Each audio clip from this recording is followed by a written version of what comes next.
Fastlane, we saw the crowning of a new Universal Champion in 21 seconds. When the title's on the line in the WWE, we typically get such a hard-hitting match seeing two competitors really go at it to become champion. And other times, well, it kind of just happens. So these are the 8 fastest championship matches in WWE history. Honorable mentions: JBL versus Rey Mysterio. Almost making the list at WrestleMania 25, JBL lost the Intercontinental Championship in record-setting time against a Joker-painted Rey Mysterio. The match would last 22 seconds, ending the in-ring career of JBL before returning at the commentary table in 2012. Number 8, Hulk Hogan versus Yokozuna, 22 seconds. WrestleMania 9 wasn't the greatest thing in history, but we saw Jim Ross in... I don't even know what that is. I think it's a toga. Like a full-body toga. It's pretty flattering, I guess. You looking good, JR. At the end of WrestleMania, we saw Bret Hart face Yokozuna for the WWF Championship. After a distraction from Mr. Fuji, Yokozuna would win the WWF Championship before Hulk Hogan would basically just tell on Yoko and Mr. Fuji for what they did. I mean, seriously, like, what a little snitch. And with that happening, Fuji would issue a challenge to Hulk Hogan, not Bret Hart, you know, the guy who just lost his belt because you guys cheated. Instead, you gave it to the guy who basically just ran out there. If running to the ring after a championship match gets you an opportunity for the belt, then honestly, Tatanka could have been champion that night. The bell rang, leg drop, all in the span of 22 seconds. Poor Bret. Number 7, Kevin Owens versus Goldberg, 21 seconds. The most recent match on the list, Goldberg beat Kevin Owens to become the new Universal Champion at Fastlane 2017 off an interference of Chris Jericho. I mean, that's all I can really say about it. It just happened like 2 weeks ago. What do you want me to say? Some people liked it, some people hated it, and when they went to Chicago, they chanted CM Punk.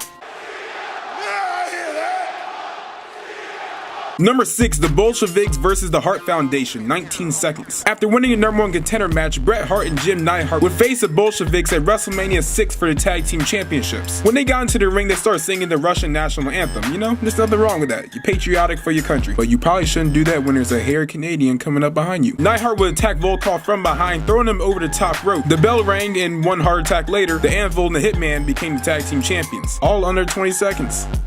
Impressive. Number 5, Daniel Bryan versus Sheamus, 18 seconds. They made a t-shirt about this one. Sheamus is obsessed with time. Happening in the opening match of WrestleMania 28, the World Heavyweight Champion Daniel Bryan, accompanied by his girlfriend,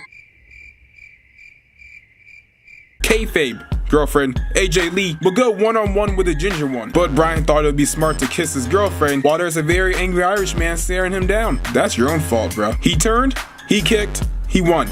18 seconds. Number 4, Chavo Guerrero versus Kane, 11 seconds. Setting the fastest championship match in WrestleMania, but you don't see Kane walking around in an 11-second t-shirt. WrestleMania 24 was a really good card. CM Punk won Money in the Bank. Shawn versus Flair was pretty emotional. I might have cried. There's nothing wrong with that. Floyd was there doing some punchy things. And sealing the deal, Undertaker won the world title in the main event. Along with this, a battle royal would determine the opponent of Chavo Guerrero, the ECW champion at the time. Kane would win that battle royal, and later that night while Kane's music was playing, Chavo would look onto the stage looking for his opponent, but Kane was sliding through the backside, and then he would get his championship. And one chokeslam later, the devil's favorite opportunist was champion. Number 3, Sheamus versus Zack Ryder, 10 seconds. Wow, I really feel sorry for Zack. The dude cannot get a break. In August of 2010, Sheamus won the challenger before going to a 6-pack challenge at Night of Champions. Sheamus picked a superstar who never had a championship match before, so you know what? You're doing something right. In comes Zack Ryder. I was like 10 years old. I could tell you that this man was gonna lose easily. Right as the bell rang, Sheamus hit Zack Ryder with the bro kick, leading him to win the match in 10 seconds. 10 seconds.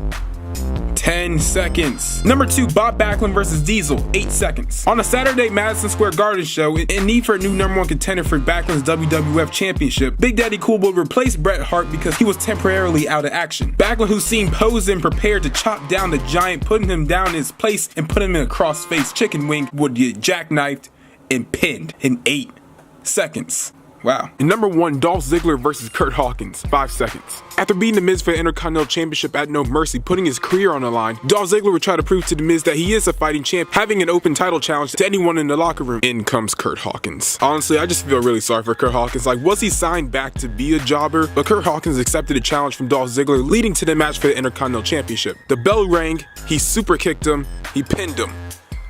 That's it. This match was only made to promote and progress a feud between Dolph Ziggler and The Miz, but you kind of just gotta feel bad for Curt Hawkins. Like, come on, man. Tell me in the comments down below if I missed out on any matches. And make sure to like, comment, share, and always subscribe, and we outie.